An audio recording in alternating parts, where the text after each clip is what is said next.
So I just wanted to welcome everybody to the 31st Annual Marin Show. And this year we have an amazing exhibit called Yesterday and Today. And this exhibit has been a passion, a project of love really for the last year, and with a lot of people engaged in it, a lot of different groups, including SIBA, the California Academy of Sciences, Shirley Schoeffel spearheading it, and just so many people volunteering their time. And it's come together in an amazing exhibit that you're about to see some of it. And with me I have Russ Hartman from California Academy of Sciences and Clint McKay from SIBA. And they're going to kind of walk you through this exhibit and share some of their insights into the baskets of California and really these different regions in California that this exhibit's been broken into. And you're going to see contemporary baskets and you're going to see historic baskets out of the museum collection and show really kind of how this tradition is still a living tradition, and some insights from a basket weaver's perspective and an indigenous person's perspective of what these baskets mean, and from a historic standpoint from the museum world of kind of what these baskets mean and kind of their history a little bit and what makes a basket fine. And certainly from my 2 cents that I want to put in before you go through this exhibit with these two very knowledgeable people is really kind of the artistic merit that you're going to see in this basketry, which is something that has attracted me to these baskets since I was a little kid. And when I look at them almost as a sculptural object, their shape, their form, and there's a response that I get from that. So please enjoy this tour through this amazing exhibit that we're so honored to have here at the Marin Show. Okay, I'm Russ Hartman. I'm the Senior Collections Manager in the Department of Anthropology at the California Academy of Sciences. And my name is Clint McKay. I'm Dry Creek Pomo, Wapo, and Wintun, and I'm the Chairman of the California Indian Basket Weavers Association. I think the exciting part about this is we have master weavers from each province here that are open to the public, that is in a setting that's comfortable to them, but it's also comfortable for the public to come up and get more acquainted and ask questions, and there's not that barrier. So huge steps to breaking down barriers. Well, as you know, the title of our exhibit is Yesterday and Today, so we've made a conscious effort. We wanted to represent both yesterday and today. So the yesterday comes from the California Academy of Sciences historic collection of baskets. The today comes from contemporary baskets contributed by contemporary weavers. And so throughout the exhibit, no case function or features solely historic versus contemporary baskets. We mix them in today because baskets are a part of the past cultural traditions. They're part of the current cultural traditions. So we want to make sure that it is truly yesterday and today. Okay, in this exhibit we have almost all baskets are from the Academy collection with the exception of this red and white one in the center. We have a collection of historic Pomo baskets. Well, actually this one is not Pomo either. This is Salinan. But the remainder of the baskets are historic Pomo baskets showing the materials and the weaving techniques, both single rod, 3-rod coil, and lattice twining on the larger one, with the use of quail topknot feathers and red acorn woodpecker feathers, which is very typical of Pomo work, contrasted with a very contemporary example by Linda Yamani. This is not a Pomo piece, but it contrasts what goes on in mixing of cultures and materials in modern day society. Linda Yamani is an Ohlone Indian. Her tribe traditionally made baskets like this using clamshell disc beads and red feathers using the acorn woodpecker feathers. Today's very few of those baskets exist in museum collections. Most of them are in European or Russian collections because they were collected at the time of contact by the Russian and early Spanish explorers. So I don't know if there are any historic examples of that type in the U.S. anymore, certainly not in the Ohlone community.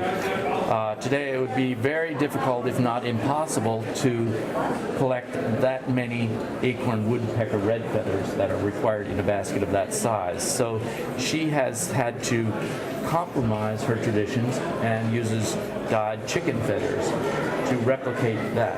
but she's done a number of these baskets in that style. She hand makes all the clamshell disc beads, and it does exactly everything that her ancestors did to the best of her ability in modern world that she lives in. So starting out, the basket up top is a 3-rod basket with quail tops at the top. That's a basket that I made. The second one down here, the beaded basket in red and white beads, was made by my Aunt Mabel McKay. This single rod basket here was made by my aunt, Laura Summersall. This single rod down here in the corner was made by my Aunt Mabel McKay. The basket in the middle here was, I'll tell you, her first name was Rosa from Alexander Valley. The 2 miniatures right there in the front were made by my Aunt Laura Summersall. The red bud and the sedge basket there was made by myself. And so that's my immediate family. We also have a couple of extended family pieces, and we have an Annie Burke up in the top left, and Annie Burke's daughter was Elsie Allen, and Elsie Allen and my Aunt Laura Summersall were the best of friends.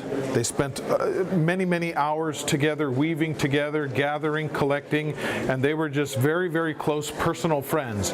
And one of the things that makes me happiest is that these friendships continue far beyond the generations and far beyond baskets. And so now this little feather basket here, this pheasant feather basket, was made by Susan Billy. So you have Susan Billy, who was the niece of Elsie Allen, and you have myself being the nephew of Laura Summersall. And the best part about all this to me is myself and Susan Billy have kept our friendship going in the same respect, the same love as my Aunt Laura Summersall had with Elsie Allen. So it transcends time and it transcends generations. This basket case is from the Central Valley and the Sierra Nevada, so we have a selection of baskets from several tribes. Some of the baskets, they're all historic baskets from our collection at the Academy. Some of them were actually made for use within the community. Many of the baskets that are shown in the exhibit were specifically made for sale, but they still reflect functional baskets that were used. In this particular case, we have a very large, this is probably a gathering basket of some sort, or could have been used as a winnowing basket to some degree. We have a bottleneck basket up here, which is typical of the Yokuts tribe, with the rattlesnake pattern design based on the materials used, black and red. Another storage basket done in the twine technique.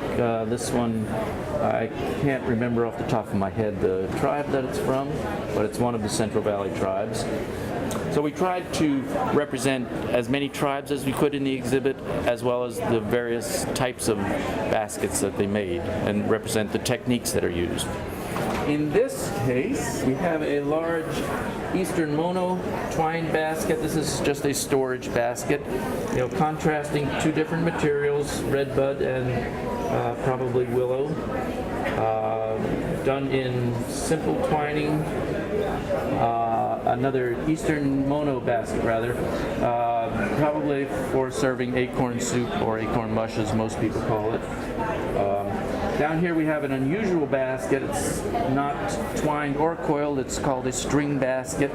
It's a type that some people say they were made traditionally for hundreds and hundreds of years using native cordage type materials. Later they adopted the use of cotton string to make these. These are woven in an entirely different technique. Many strings that are tied around foundation warp elements. It's decorated with red wool, probably to replicate feathers which may not have been available anymore, and those are trimmed in black duck feathers of various types. It's a type of basket that you won't see in many collections just because they haven't been preserved very well. They don't appeal to most collectors, so they don't end up in museums very often. So I thought that particular one was important to put in this show because it's something that people rarely see. This is another selection of, these are all baskets from the Academy collection again, from the Central Valley in Sierra Nevada. We have a large cooking basket here, which is a vessel type found among many different tribes. This is what cooking was done in, using hot rocks and stirring them with a stick. A very efficient method of cooking things. You can get things to boil in a matter of seconds. A smaller version of a cooking basket, possibly too small to use for cooking. I'm not sure about that. Too small. Too small. But it's the same shape as a cooking basket. This is a seed beater basket. Traditionally, there were portions of California before all the development and population explosion of non-Indians took place. There were areas of California where you could see acres and acres of native plants which produced edible seeds, and people could go out with a gathering basket and just sort of wave this over the plants and knock the seeds into that basket. So that was an important utilitarian basket that was made by many, many tribes, and is still made by, you can see many examples of this still. It's popular form, I think, to make from contemporary weavers' perspective. Maybe it's a easier piece to make? Definitely easier. Okay. Yes. So you see a lot of those. Down here in the center is a small winnowing basket. This is a miniature one. Usually they're about anywhere from 20 to 24 inches big. This is for winnowing seeds, or if you're grinding acorn flour, you'll put that in there, toss it up to get the chaff out, that sort of thing. Another vessel type that's common in many different tribes, not only in California, in other areas of the country. This is another probably food serving bowl down here. You can tell that from its basic shape. It's a perfect bowl, but individual serving size. And this shape here is more of the gift basket type variety, made for sale. Clint mentioned earlier that you can come in here and see baskets that are accurately identified. I'd have to qualify that and say one of the good things about doing an exhibit like this is that museums also learn. I learned from a number of people yesterday that some of the things are misidentified, and that's based on the documentation that we have, and that's a good thing that we can learn that things are misidentified. For instance, this one I have identified as Sierra Miwok. Craig Bates, who was the curator at Yosemite National Park for years and years, looked at this, and he's a wealth of knowledge about California basketry. He said, no. It's probably Mono Lake Paiute. Based on the butterfly designs that are on, the quality of the weaving, it probably relates to the early 1900s. But, I always tell people the documentation in a museum is only as reliable as the people who've given you that documentation. So it's important that the right people look at a collection, and not every museum collection attracts the right people for research purposes. If they don't know that a collection is there, or it's not what they're researching, they're not going to go in there. So there are many pieces in our collection, for instance, that just the right person hasn't come along who really knows, can say definitively that this is that or that. Well, again, specific designs tend to represent different tribes, and that butterfly is absolutely a Paiute design. Also, it's not very often, it does happen on occasion, but not very often will you see the use of bracken fern and redbud in a Miwok basket. And so that has two different design elements in it, and that's not normal. That's not a norm. All right, this is another case where we directly contrast contemporary versus historic. So I'll take the historic, Clint will take the contemporary. So the historic one over here is a basket by Lucy Tellis. She was one of the premier weavers in the early 1900s. She demonstrated weaving in Yosemite National Park for I don't know how many years, at least 30, I think. This was identified only in the early 1990s in our collection as work of Lucy Tellis because, again, Craig Bates from the Yosemite National Museum was the right person to do that. He was writing a book on Mono Lake Paiute basketry. So he and his collaborator came in and looked at that, and that was the first time that the right person looked at that basket and said, it's got to be Lucy Tellis, based on the design, the quality of weaving, the time period. He could date it for us to roughly 1914 to 1922. That was all new information for us, but now we're lucky to have a Lucy Tellis basket in our collection. And so the contemporary basket here was made by Lois Connor Bona. She's Mono. And you can see here by the shape, this is a gift basket. And Lois actually made this basket and donated it to SEBA for SEBA's raffle for the annual gathering last year in Morongo. And so it is sedge root where the tan is, the black is bracken fern root, and the red is redbud bark. This is a 3-rod pheasant feathered pomo basket. It was made by my Aunt Laura Summersall, and for the most part our feather baskets will be 3-rod coiled.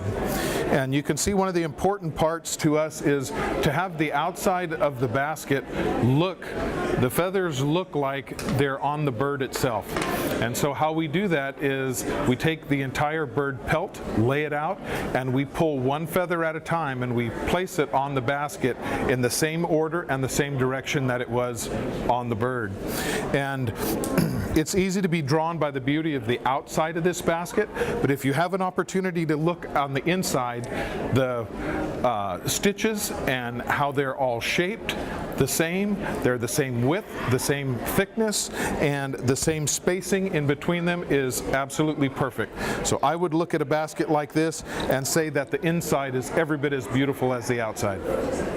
Okay, the basket in the background is a large historic pomo storage basket. It's done in simple diagonal twining. Twining is a generic term, but there are many types of twining: single rod twining, or two-strand twining rather, 3-strand twining, lattice twining, diagonal twining.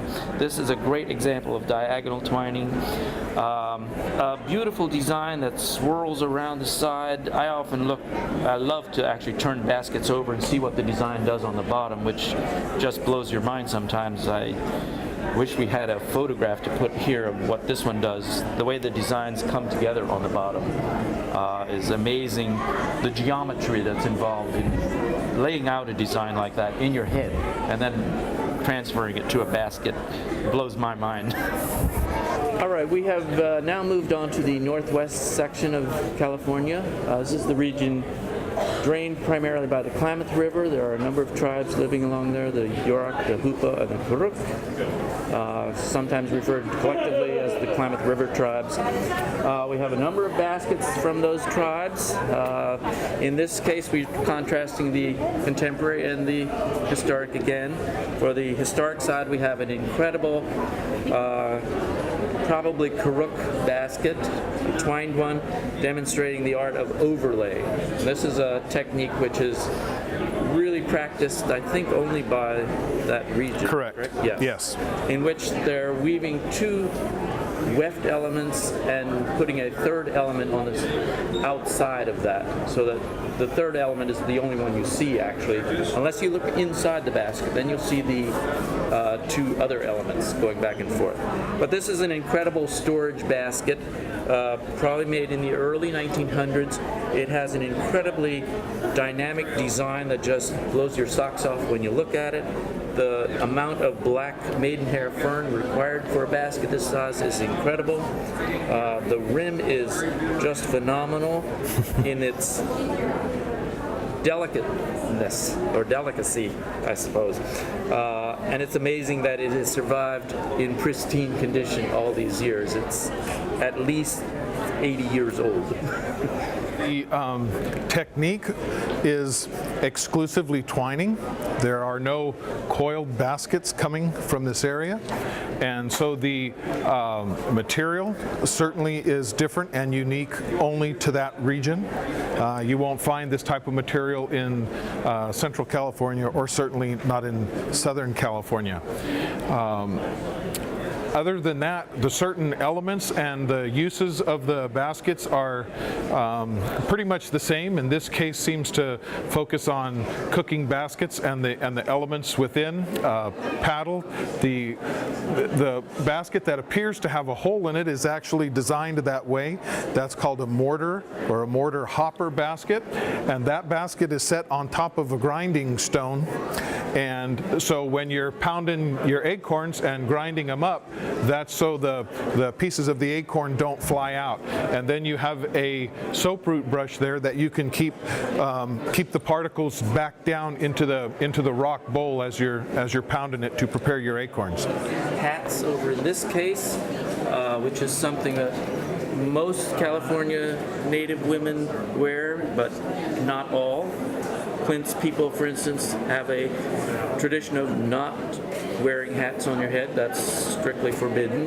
But in this area where all of the tribes weave similarly, that is a very intact tradition. It's a way of identifying what tribe you're from. If you go into a intertribal gathering of some sort, all you have to do is look at a woman's hat and you'll know exactly which tribe she's from. If you know people from that tribe, again, you look at her hat and you can see the design. You know what family she's from. If you know the family, you know exactly who made that basket. So it's a degree of intimacy of the culture, what that basket tells you. For me, as a non-Indian, I can look at it and say, oh, those are all from the Klamath River. That's all I can say. This is a typical cradle basket from the Klamath River area. Again, it looks very different from the cradle basket or baby carriers from other regions, but it's typical of their region. The baby just sits on the little seat here with his or her legs dangling out the front. They're tied in, perfectly cuddled, snuggled in there, perfectly happy to go about their business.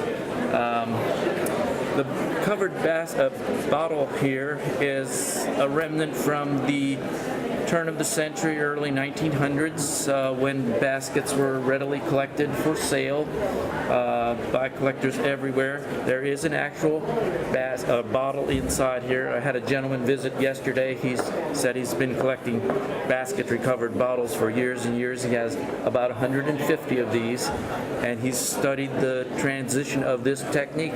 He asked us, have you ever found one from Central or Southern California? And I had to say, no, I haven't actually. He said, I haven't either, and I've been collecting for years and years, and I think what happened is that this technique came down from Alaska, down the northwest coast, got into northwest California, and then went east to northeast California and down the east side of the Sierras. And we have examples of basketry-covered bottles from all of those regions, but it never went south from the northwest coast. So, again, this exhibit teaches us things too. Mm-hmm. Okay, now we have moved on to the southern deserts of California. Obviously a region very different from the north, very different climate, totally different plants available to weavers, and the baskets look very different from what we've seen before. Here they use a lot of desert plants, juncus, which is a reedy type grass, use yucca roots, sumac, plants that are adapted to a much drier climate, with the exception of juncus, which requires a marshy thing, but there are water sources in the desert, but not as many as in the north, certainly. So in this case, where we're contrasting the contemporary versus historic, again, we have a very large cooking basket, very similar to the cooking basket we saw in the Sierra Nevada region, and you'll see it again throughout some of the other regions. Just a standard basic shape, flat bottomed, that you can do hot rock cooking in for large groups of people. Mm-hmm. Contrasted with the contemporary basket, which was made by Sue Hill, and it's made of yucca leaves, deer grass, and juncus, and it is a flat tray. Many of the weavers in this region use deer grass as their foundation. In the other regions we've looked at so far, it's usually a stick of some sort that's used for the foundation. In this region, they don't have trees or even bushes that produce nice long sticks or stems. So they use deer grass, and they'll take a small bundle of these, maybe what, 7 to 10 Yes. to make a bundle, whereas in the other regions they might use 1 or 3 sticks. So that's a common feature through many of these baskets. The very foundation is a different material, and then they'll wrap it with juncus, most commonly, not exclusively, but juncus is a very widely used material for the weft. And as I said, juncus is a reed. It grows, I don't know, 6, 7 feet tall, I think. Yeah.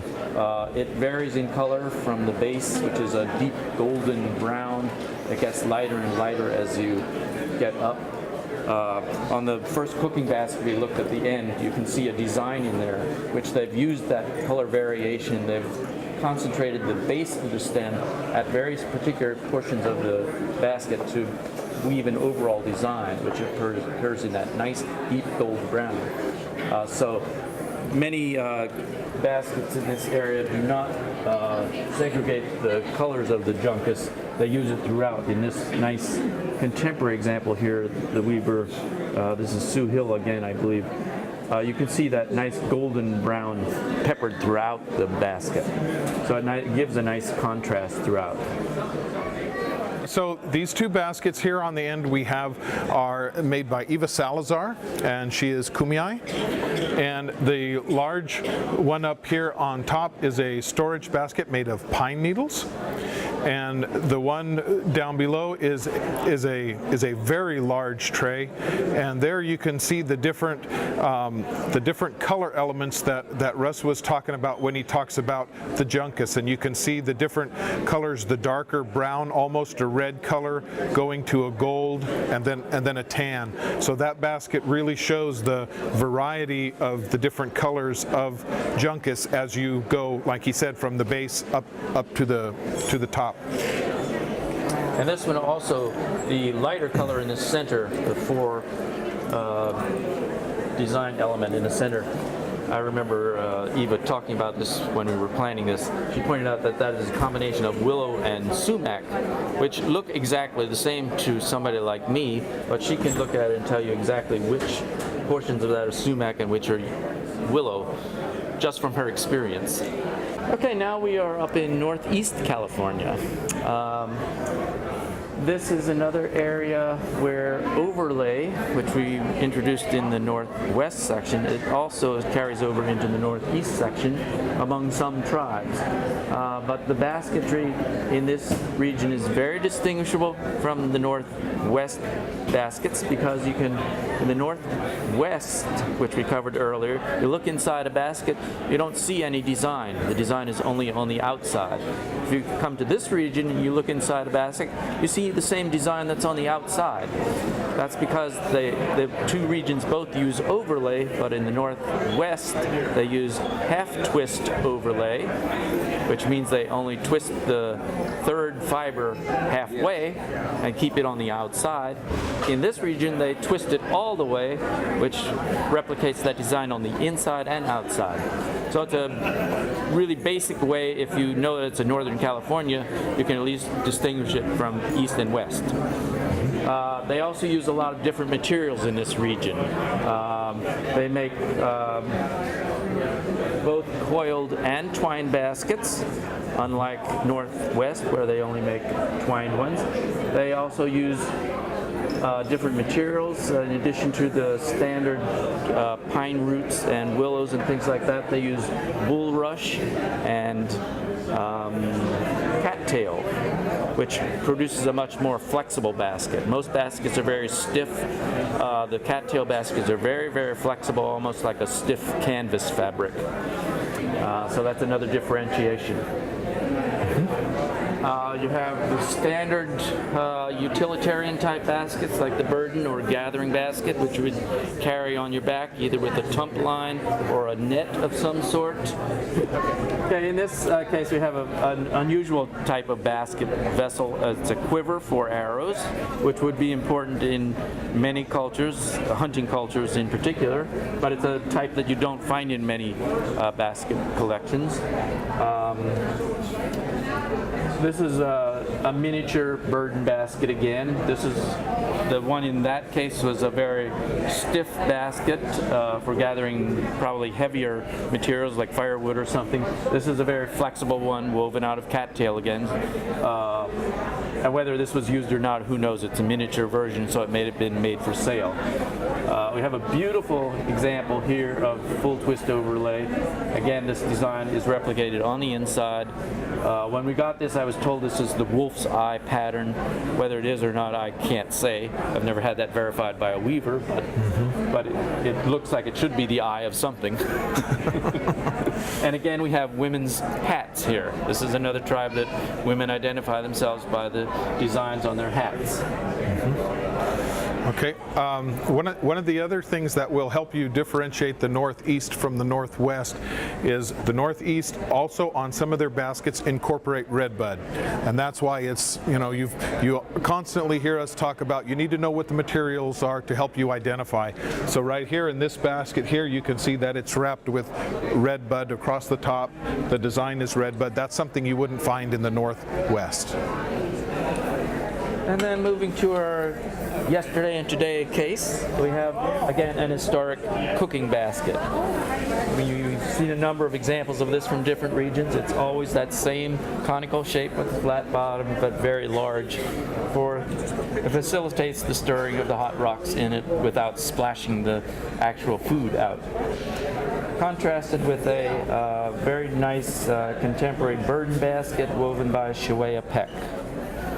Okay, we are now in the South Coast province. This is an area obviously along the coast, but south of Santa Barbara roughly, down through Baja California. There's a lot of cultural overlap as you go inland with this region and the southern deserts.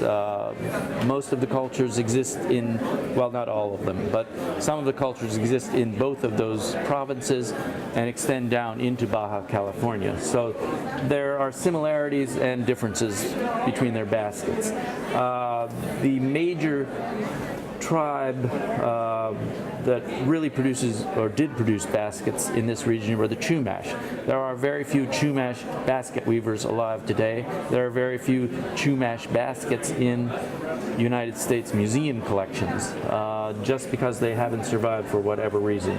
We're fortunate to have one historic Chumash example in the Academy collection. It shows a nice use of juncus and bracken fern root, contrast of colors of the design. These baskets, the Chumash are known for presentation baskets, which they made really large ones. These were presented to visiting delegations from the early Spanish explorers. Those are mostly resident in Spanish museums now. There are a few in the U.S. still, but they're spectacular baskets. They replicate the Spanish coat of arms, the symbols that were on coins. They're just works of art in and of themselves. Contrasted with a contemporary example by Celia Silva. She's Kumeyaay. She's from Baja California, but her tribe exists on both sides of the border. Borders are very artificial lines drawn on a map. They have nothing to do with culture. So we're lucky to have, well, this is one that she lent us for this exhibit actually. Replicates a rattlesnake design similar to what we saw in some of the cultures from the desert region. There is that blending of culture, and we see that throughout the baskets. Unfortunately, we don't have many baskets from this region just because there aren't that many. As I said, there aren't many weavers in general. So most of what we got from the weavers that exist today. We were fortunate to be able to borrow a historic Luiseño basket for the exhibit. It's this one right here. Probably a food storage or cooking basket of some sort. And we have some more contemporary examples. Open weave basket, which would be gathering. If you gathered some food that needed to be dried, this type of basket was good because it allowed for airflow through it. Serving tray, a very contemporary example, again by, it's a Juan Niño piece by Marianne Walking Stick, also Kumeyaay. and some very contemporary. I said there were very few Chumash weavers, and that's true.